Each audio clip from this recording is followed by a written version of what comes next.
Hey all, this is Gasakma Keparu with Project Illuminated, and I wanted to create this short video in honor of Black History Month. But first of all, I wanted to say that I just got out of the hospital and I'm hooked up to this crazy machine, which is kind of monitoring my blood circulation to make sure I don't have any blood clots. So if you hear anything in terms of like a pump, that's this machine. But I wanted to talk today a little bit about the character archetypes or personality traits that Black men exhibit today. And these are three character traits that allowed Black men or Black people in general to survive oppressions, to survive slavery. Specifically after slavery, when Blacks were starting to get a bit of land and property in the South, there was the rise of the Ku Klux Klan and the onslaught of terrorism by the Klan in the form of hangings, lynchings, castrations, and so forth. But you have to understand, in order to survive, Black men had to adapt certain types of character traits that allowed them to coast through the South unscathed, and so that they could basically protect their families and their property. So let's go over this very important survival trait that Black men have adapted.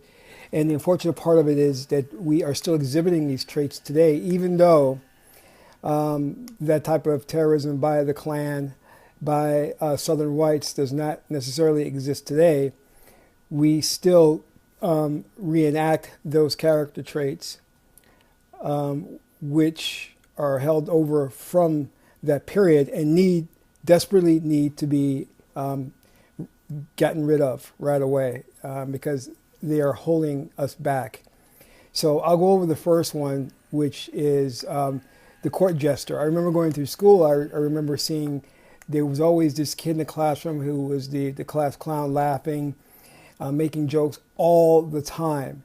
And I kind of look at this and say, this is kind of the Martin Lawrence syndrome. If you've ever watched Martin Lawrence's comedy routines or his show, you see him just really with these over-exaggerated facial expressions, body movement, everything. Like, oh my goodness, oh, shenanigans, oh, doing all this ridiculous stuff. But that is a character trait that was adapted for survival purposes, because when whites would see that this Black guy was funny, they wouldn't show any aggression toward him because he made them laugh. So in a sense, he was important, Oh, when they saw him, they were like, oh, he's going to give us a laugh for today. We love how he dances around and does his antics and things of that nature. So that's the first character trait that's the remnants of slavery and oppression during the period of Reconstruction. So the other one is, and just as important as that one, is where you have the Black male who is a dunce. He's dumb. He's uneducated. He doesn't know anything. And you'll see this a lot in the hip-hop rap community, where you see brothers, oh man, just keeping it real, you know what I'm saying, what's up, what I'm saying, I'm down, I'm keeping it real. And these brothers just seem so like not with it, so uneducated, just very ignorant in a lot of ways.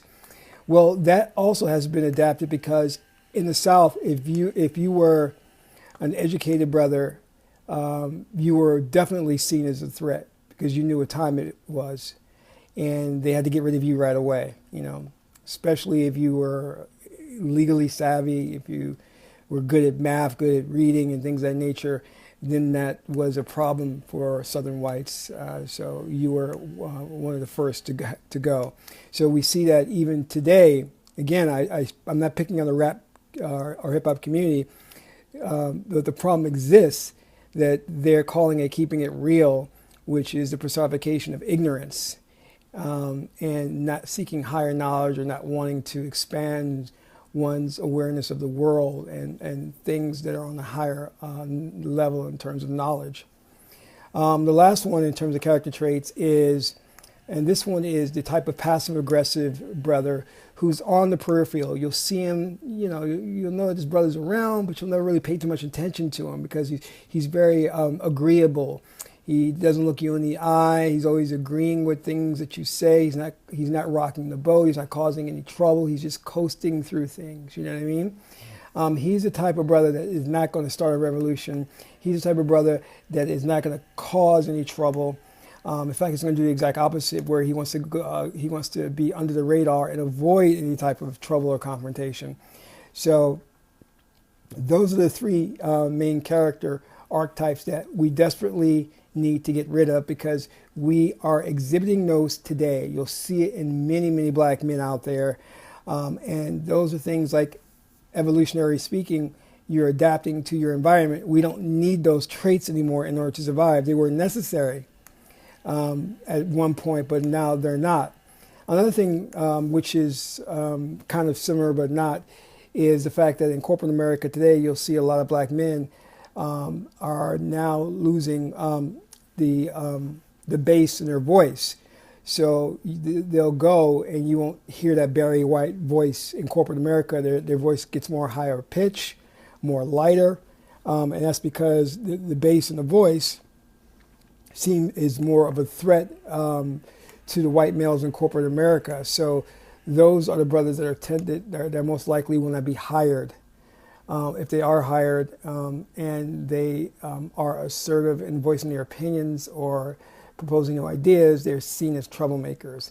So we've learned to adapt to getting rid of that bass in our voice and becoming more of a higher pitched tone to be on the same level, on par with the white males.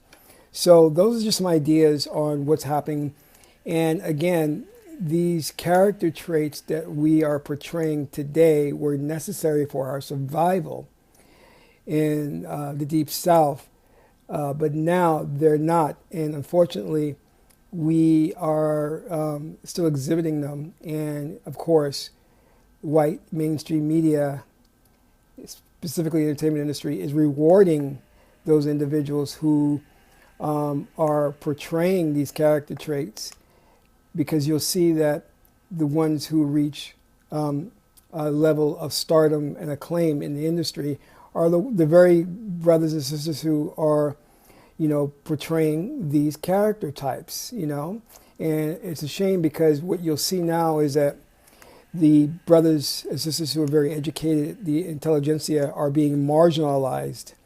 And this is all the same tactics and techniques that were used in the South are now used on the coastal cities, which are New York and Los Angeles or California, to put in place a system of racism and oppression without it being so overt and so extreme as what the Southern whites did. But lo and behold, it's still there. It's rewarding those individual blacks who are still portraying these character types while marginalizing those blacks who are trying to become more educated and seeking higher knowledge. They are being pushed out of the limelight.